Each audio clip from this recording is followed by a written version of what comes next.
and welcome to the Diplomacy Timing Window, where the rules are discussed and our opinions don't matter. My name is Hungry Hippos. And I'm the Half-Heard. So, thank you for joining us today on our weekly tournament games update.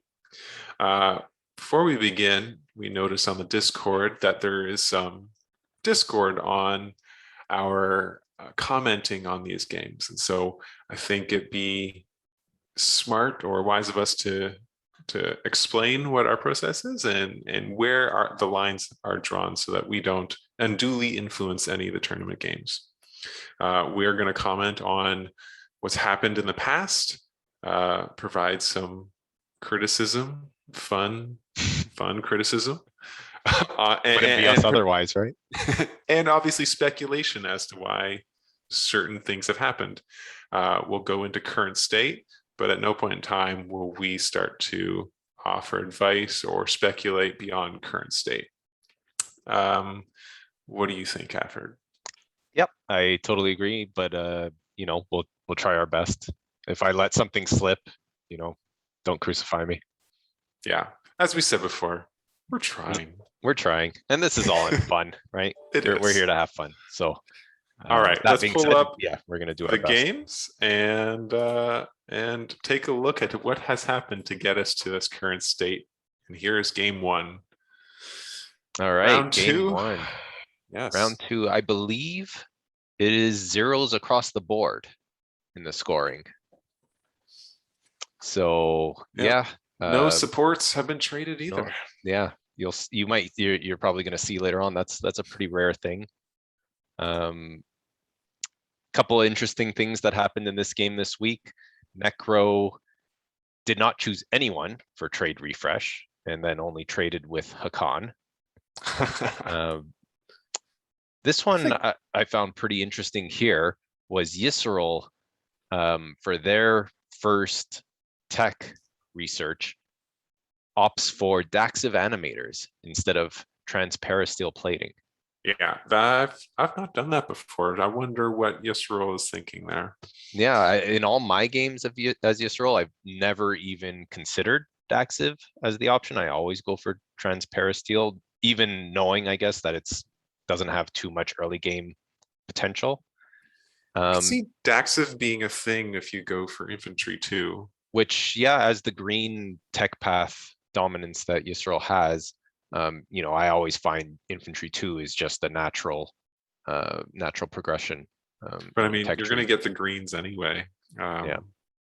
So maybe he's going with the fighty. Yeah, maybe with soul in the game, right? And just trying to be a little more. And he is neighbors with the soul. Yeah. So maybe he's just curious to get some leg up in the ground combat arena. So we'll see how that works out for him. Interesting play. I liked it.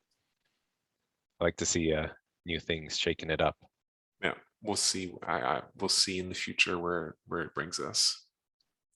Hakan obviously doing what Hakan does in this game. Lots of trading. They traded 2 trade goods to Lizix for a promissory note, 2 trade goods to SAR for a promissory note. They gave a promissory note and an action card to Necro for 3 trade goods. I always love seeing that action card trade because it makes me so curious what it was. Yeah, and there's always inherent risk there because you got to tell the other faction what the action card is that you have. It's true. It's always such a delicate game where you're like, hey, you want to buy an action card? I don't want to really give too much away. But are you interested? See, yeah, Necro's on the other side of the map, so I guess according to Hakan, it's all good. It's not really gonna bother them. Yeah, maybe they're enabling the war front at the other side of the galaxy. Who knows? Yeah, and actually, there's another way of looking at it. Is Hakan and SAR next to each other. SAR seems to be expanding to Necro space. Maybe Hakan's helping out. Mm-hmm. Yeah, and the last thing in this game I wanted to point out was Soul using their warfare, I believe is what they had, and they go for the Welland system, which is in the Yisrael slice, as opposed to the safe bet of Kornik Resculon right in front of their home system. and we got 4 infantry. I Yeah. think What do you Seoul think of wants this to play? keep it. Pretty interesting play. I was curious about it because there's the expand borders objective up, which Seoul could have gotten if they went for Kornik Rescuon, but they opted for Welland with, like you point out, huge aggressive 4 infantry move. Yeah, I guess because anytime when I've read, strategy, it's always about get the victory points. Which everyone knows it's not new information. I'm not giving anything away. Disclaimer. But yeah, maybe there's a long-term strategy there. Who Yeah, knows? I like it. It's a kind of out of the box thinking play, right? Just very interesting. We'll see how that shapes up. Keep our eyes on Mick. Let's go on to game 2. Game 2, we got some scoring happening in the first round. So we have Barony in the lead with 2 points. One of those points being from a support for the throne swap with Jolnar. Jolnar and Barony. So Jolnar and Barony are right next to them. Interesting. Yeah, they are neighbors. I guess Jolnar is thinking Barony is not their enemy. It is the hungry necros. Yeah, and we have the 4 other factions at 1 point with Nalu scoring a secret objective, Jolnar, as we said, with the support swap, Necro taking Mechatol, and we'll get to that in a bit. Pretty interesting play there. And Seoul at 1 point on the public, Ghosts currently at 0. So interesting thing is right after the Barony Jolnar support swap, Barony sends a destroyer into the alpha wormhole between Necro, Slice, and Mechatol. He sent it there. I was looking at that saying, oh yeah, I must have Ghost Ship or something. It could have been Ghost Ship. I have a log here. I believe, no, he moved it. He had Gravity Drive at the time and sent it through the Lodor Alpha. I wonder Oh if no, he actually doesn't need Gravity Drive because he No. sent it from the home system. Yeah. So you had the Alpha there connected. If that's to feed. I don't think so, because this happens before, you don't see it here, but that move happened before Mechatol was claimed. So I think it was potentially a block. And also, if you look at the victory points, I believe the 2-pointer is the 2 next to Mechatol. So I think it was a double action. Ah, yeah, that's a good double action then. Yeah. I guess, so yeah. he, part of it is he wants to block Necro from getting Mechatol, and the other half is scoring the Intimidate Council, which he did at the end of the round. However, Necro has their own trick up their sleeve. They always do. And what they do is they traded with Jolnar to get the research agreement, which they used to copy Gravity Drive. I thought that Necro couldn't use the research agreement to get thing, because in the research agreement it says, and maybe this is my rules ignorance here, but it says that faction can then research the technology that Jolnar just It does not. It says gain that technology. That's the subtle difference.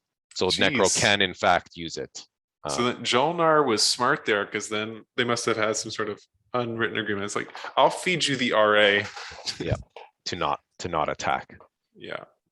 So he has Gravity Drive, but he still got the pesky destroyer in his way. He plays Silence of Space. And he's able to bypass the destroyer. Yeah, is interesting. You don't really see it played that early, but here it got him the Mechatol point. Well, when do you need to play it, like early round 2? Yeah, I mean, I don't see it often played early, that's for sure. But it came in super handy here and got Necro the Mechatol point. Cool. On to game 3. Game 3, we have Hakan out in the lead. 2 points for Hakan with a support for the throne. Yep. And I believe everyone else is at 0. Well, no, Sorry, Sar is at 1. So with a scored Hakan has secret. green's support for the throne, so that's Nalu. Nalu? Yes, I'll get to that trade. I'll explain Okay. why Nalu doesn't have a support and is at 0. Pretty interesting, actually, play in this game. But I did misspeak. Sar has 1 point with a scored secret objective. Yeah. So in this game, there was an early trade between Nalu and Jolnar. Nalu got the research agreement and was able to use it to get gravity drive. Nalu trades with Jolnar again. Another promissory note exchange. So we don't know what it is. I wonder if it's a research agreement again. Pretty interesting. Could be, again, I know you say not to speculate, but we all know what the promissory notes are that everybody has. So could be a trade agreement, could be a ceasefire, could be the Was it a gift one-way trade? no, it was a one promissory note for one promissory note. The going Jolnar first to is sometimes a big deal. Like could be the RA for the gift. Yeah, because I Right. mean the That gift Jolnar card is is a right great there. card. Yeah. The gift early on in the game gets you Mechatol sometimes. Yeah, Hakan then Hakan, I believe, has had trade and got a lot of good trades out of that, doing getting TAs from Jolnar, from Sar. They refresh Lizix and get a promissory note, but it's not the TA because they don't activate it. So I'm guessing maybe a cybernetic enhancements, right? That's one I usually like to do as Hakan and Lizix, right? Or anybody who has trade, really, right? It's essentially a token for a token. I think it's pretty much what that card is meant for. Hakan washes Barony, actually, 2 commodities for 2 trade goods. And I didn't see what what was received out of that. So I don't know if it's just to help that support the war front on the other side, or maybe it was a pity wash. I don't know. Who knows? If we look at current state, SAR's looking pretty. Yeah. So maybe he's just yeah. trying to help him out to make sure that SAR's got enough pressure from his other side so that it's not focused on the Hakan side. Always good strategy. So now we get to the support, right? Nalu gives support to Hakan, and Hakan gives a promissory note, but it's not a support. Interesting, right? Yeah. What did Hakan give, and why was it good? Well, immediately Nalu plays trade convoys. Oh, Nalu can trade with everyone on the board now. They can, but even more important, because you'll see that it comes up a little later in the log, is that warfare gets played, and Nalu now using trade convoys, because trade convoys, remember, is a component action. Oh, yes. Gives them the stall they need to then benefit from the warfare secondary. Yep. They needed that 1 stall, and they figured giving up victory point to Hakan was worth it. So very interesting play there. It lets them get their second system in that round 1. That is an interesting give up, because you don't know if you're gonna get into Hakan's way to get that back. Yep, that's cool. Exactly. That's cool. But yeah, I mean, this is the stuff I like to see, right? So far, these 3 games, all very interesting plays, like kind of out of the box thinking, makes for some exciting tournament action. I'm kind of impressed by the level of trade and negotiation that's been going on so far as we've progressed through these games. It's very active. Very active. Let's move on to game 4. Yes, game 4. With our beloved Kazadoom. We are impartial. We have no favorites. But here we have this is we noticed this last game with Sar out to the early lead with 4 points. They have the custodian token. They got a point from Imperial. and they have a support. Custodian Imperial. Okay. Soul at 2 points with a So support. Sapar's, yeah, Sar's support is from Jolnar, and Jolnar's is from Sar. Yeah, and Nalu and Soul have a support swap as well, and Nalu and Jolnar are both at 1 point. So pretty high Interesting. scoring early game, Yeah. particularly from Sar, but all the table is pretty high. Yeah, you can see in this game it's really kind of progressed to a different state of what we saw last week, where Sar was way out in front. There's been some kind of consolidated action. Yeah, there was a Sar wall, I'm pretty sure, through here. Yeah, and they were obviously on Mechatol. Yeah. This game, I'm happy to see. Happy, I'll put that in quotations. True X-1 on the trade in this one. Everyone gets a refresh. Everyone's going for the X-1. Boring. A lot of trade agreement action happening. But I mean, with a game with Kaza in it, you just expect nothing less, I'm sure. Yeah, it's all X-1.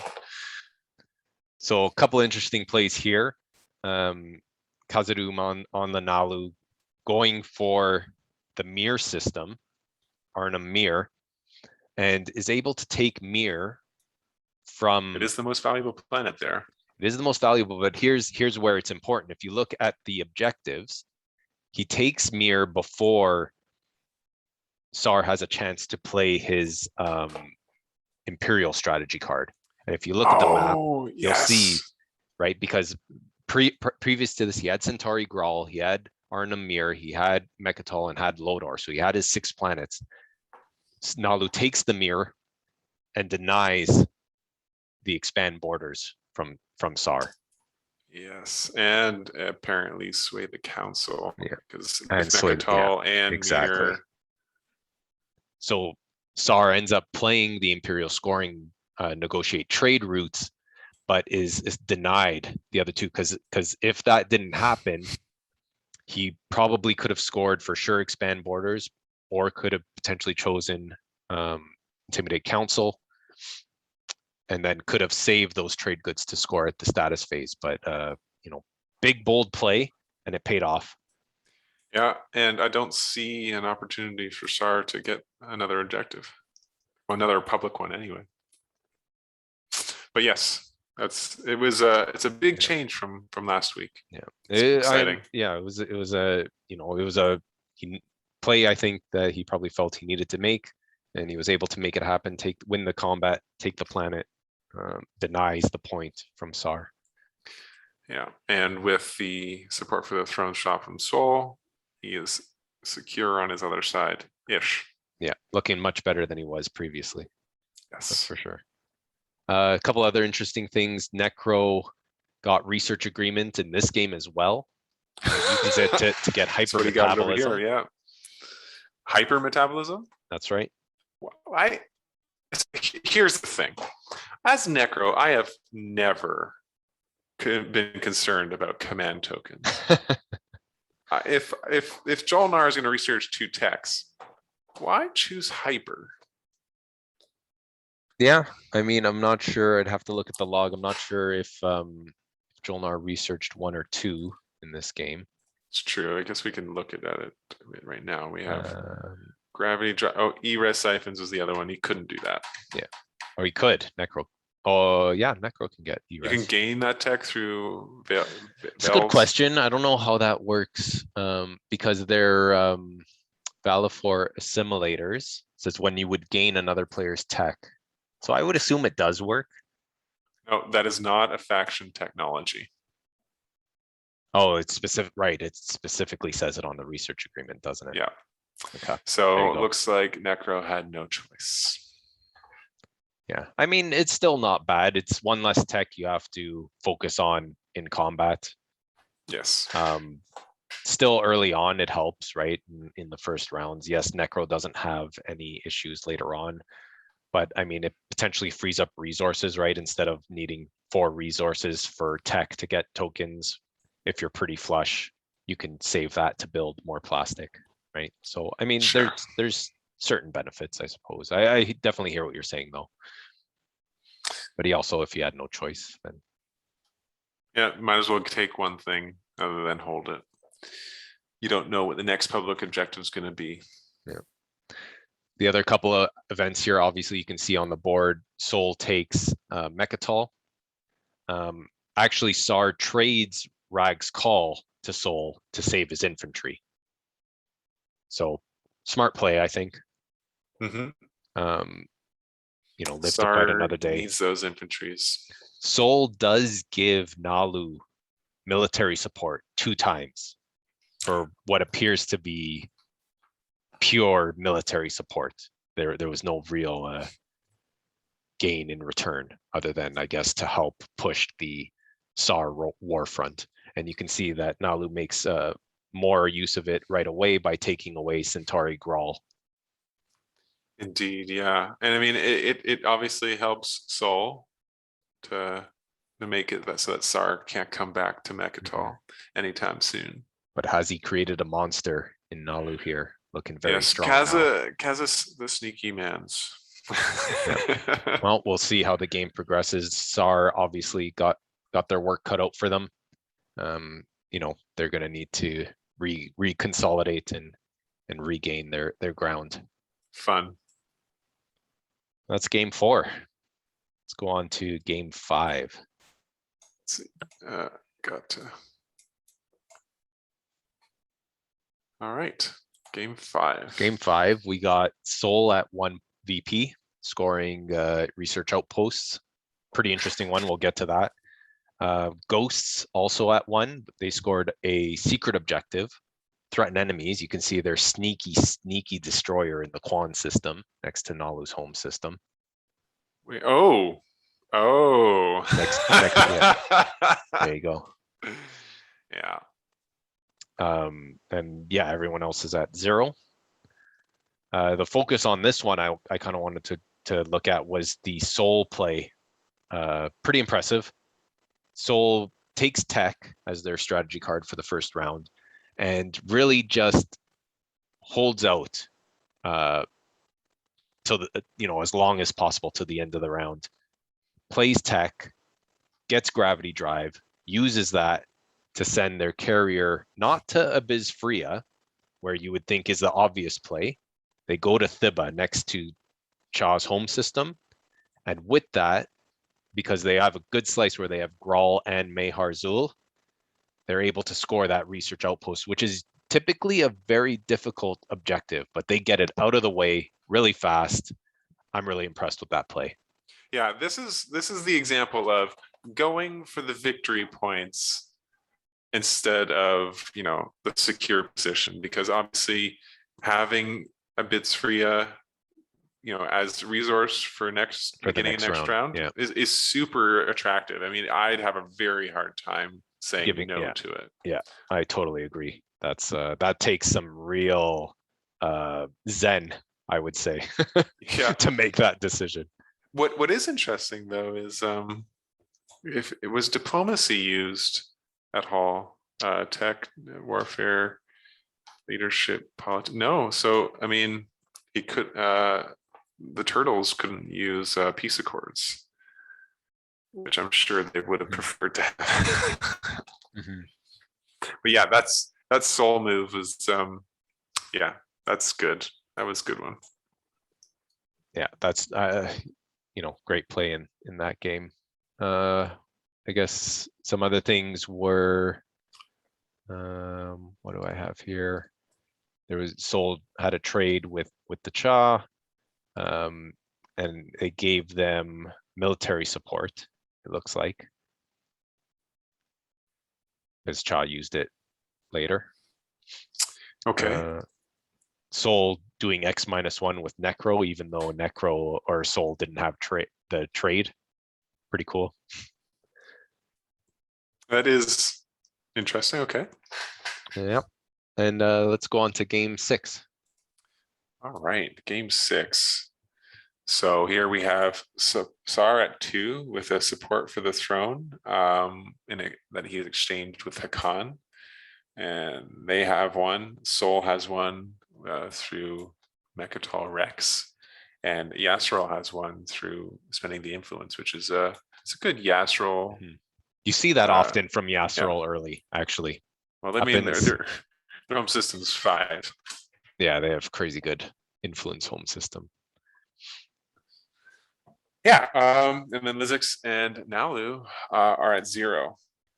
So in this game, trade there's a lot of big trades happening with Hakan. Some of the first round trades, Pretzel had trade, Yatserol. No X-1 happened. So very near and dear to my heart how these trades happened. Yeah, If you must be happy knows, with that.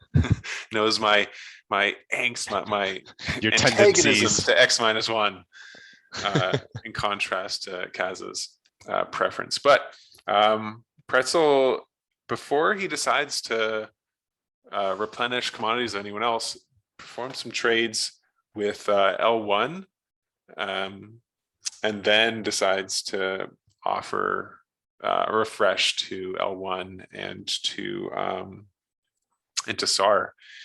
And immediately when L1 replenishes, a trade agreement is played. So it's interesting, perhaps, that they were securing the fact that if they do replenish, they didn't want potential for Hakan to steal that trade away. Yeah, and yeah, it sounds like he definitely was playing the keep your friends close, right? Trade offering the refreshes to both his neighbors. Yeah, and Seoul decides that they're actually going to spend the token at this round 2 stage to get their commodities replenished for trade, and through a series of 2 different trades with Hakan, washes Hakan, gives away a promissory note, and we later on find out it is military support. But it seems as though if Seoul had no more strategy tokens left, it was more to sweeten the deal to get 5 commodities out of Hakan in exchange for their 4 and the promissory note, which really didn't cost Seoul anything. I like that play by Seoul to spend the token, right? Seoul's pretty strong on tokens. They can probably afford it, right? With the strong to get those 4 commodity pool changed into trade goods, and knowing that they see the trade agreement come from L1, right? Knowing that probably with SAR, the only other free refresh that Yasserol is going to trade with them straight up, leaving Hakan to hold a bag of 6 commodities, right? So I like that play. I think it's a great play. Taking advantage of the opportunity that Hakan's going to be desperate for a trade partner, and by spending the token yourself, you're giving yourself some leverage to say, give me some value. Yeah, and obviously that spend resulted in 0 strategy tokens left, so the military support ends up being just nice to have. Hakan continues to go on to trade and get some cybernetic enhancements from L1 in exchange for an unknown promissory note, which even to now, we don't know what it is, because later on, L1 trades back a promissory note, and it might be a different one, or it might be the same one. But yeah, there are some unknown trades there we can't figure out. Round 2, Seoul takes Mechatol first turn. And then that leads us to the first fight between L1 and Yasserol for Lodor. And they started so promising being friends. Interesting actions from Yasserol, though. As L1 takes Lodor, Yasserol plays Shields Holding for their cruiser that was there. I believe it was the cruiser. The cruiser that was there, but didn't retreat. Played another round, and then the cruiser got destroyed. So it was wasted the Shields Holding, lost the system and the cruiser. Maybe. I mean, it sounds like it was a gamble, right? Trying to keep, or at least trying to damage, right, for a potential even to counterattack, right? If they retreated, they would have locked their units down in Star Point.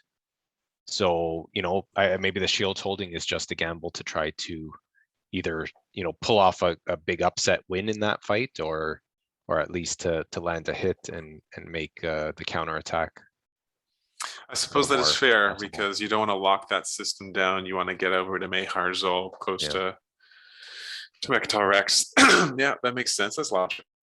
Yeah, but like you said, Um, it's still, where the retreat is maybe pretty, uh, understandable. The shield's holding, do you take the loss and save that shield's holding for a rainy day? But I guess he was going for it. Just felt like putting the cards on the table there. I know I would have held on to the card, especially as Yusrol. Little more trading by Hakan to grabs an action card from Pretzel for 3 trade goods. Must have been a freaking awesome trading action card. Maybe it's another shield's holding. Maybe. I don't know. Are shields? I mean, I don't know. Shields holding? Yeah, they might be worth 3 trade goods given what, depending on the battle you're in. It's a good card. I do like it. Yeah, and then even more trading. We find out we already went over it, but Hakan has traded supports for the throne with Sar, and that's interesting. I guess it stops Sar from wanting to over invade you. But what I am pretty pleased about, and I haven't shown on the other side of the map yet too much, is Sar takes advantage of that support for the Throne Alliance and has right over to Nalu's, beats Bereg Litra 4, has a little fight with Nalu, and Nalu takes it in stride, takes it on the chin, trades a promissory note. Don't know which one it is yet, for the purposes of Sar not invading the planets, which super interesting. Yeah, but I mean, I get it. You don't want that space dock to go bye-bye, and I wonder, Sar has warfare. So, like you said, very dangerous, precarious position. Yeah, I'm not. I mean, keeping the planets is a big deal, but with that warfare, I suppose Nalu thinks that they'll be able to hold the their home system and all the other systems enough to hold on, even though Sar did decide to build some ships in that area. Maybe it's the future plans. I look forward to seeing what those are, actually. Yeah, we'll keep our eyes close on that Sar fleet. All right, good luck, Ramdas. Game 7. All right, game 7, we got few factions tied at one point. Barony and Sar swapping support for the throne early on. L1 with 1 VP scoring research outposts, another good one. Were they able to? They must have done something similar to the Soul game there. Yeah, it's a similar. They have the similar positioning, and we're able to get Tiba pretty early, I suppose. And then we have Hakan on the board, taking Mechatol, and we'll get to that because if you look closely, you'll see orange in Mechatol's system with a little yellow dot right in the middle there. We'll get to that. Pretty interesting game. Lots of trading. These Hakan games, seeing lots of trading, which is pretty cool. But maybe not so much where you'd think, because this game Hakan trades with Jolnar and gets the research agreement in first round to get hypermetabolism early. Also trades with L1 to get cybernetic enhancements. So they're just rolling in tokens after round 1. They then go on start of round 2 to take Imperial Strategy card. They get the RA again, the research agreement again, and get Gravity Drive, and then use that to take Mechatol. And have continued to hold it even though Sar tried to take it. That's right. Sar, after Hakan takes Mechatol, Sar follows up with their own attempt to knock them off, and they win the space combat quite handily. But then with Tsar's 2 infantry versus Hakon's single lonely infantry, we have a huge upset. Hakan holding off 1v2. The space lions versus the space hamsters. Actually, the Now, space lion is it- versus the space hamsters. Tell me, is that something you see often? You feel you see often, or is that a pretty big upset, that 1v2 infantry? I mean, I'm pretty sure it has happened to me at least twice, where I bring in the two and it results in. Actually, it's mostly the time it's resulted in all infantry are gone, but the planet remains with my enemy. Yeah, I've that's happened to me before as well. Usually, you'll see the infantry kill each other, and the previous owner maintains control. But 2v1 and doesn't land a hit, and the one infantry still there. That's salt in the wound. The luck of that infantry battle aside, I gotta give Hakan credit for that series of trades with 2 RAs, Yes. the cybernetic enhancements. That was pretty good series of trades there. I mean, I don't think that was it. They had Barony's trade agreement, so obviously had a trade there. In the trade to get the research agreement a second time, actually, they give an action card as well to Jolnar. So that's always interesting too. I always wonder what that action card is. yeah, and we'll probably never find out exactly which one it is. Unless Lord Silver decides to divulge at some point in the future. In the future. Yeah, and then I guess to add insult to injury there on the SAR is, you know, they don't have any other systems around Mechatol, so they're put into the position of the unwilling defender, where if anyone wants to make an attempt at Mechatol, they have no choice but to defend to the death the lonely Hakan infantry. If that isn't bitter, I don't know what is. I mean, you can't necessarily retreat into the asteroid field even with chaos mapping. No, you need a unit there. Yeah, they're not able to, so they're gonna have to. If someone were to make an attempt, they would be in that unwilling role, the unwilling protector role. But you know, they don't have to be there. If they play politics, turn themselves into speaker. Anyway, speculation.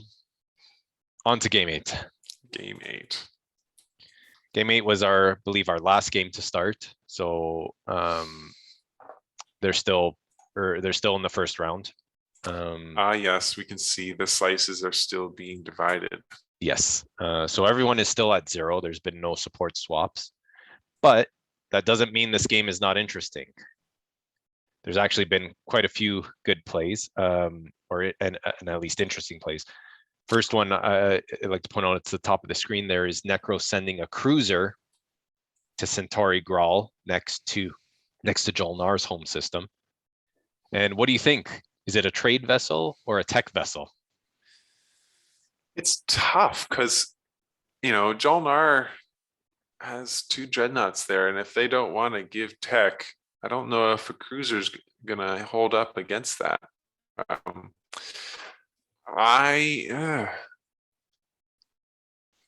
Yeah, that's a good question. Yeah, we'll see how that plays out. But I like to see that early on, right? It's see how it plays out.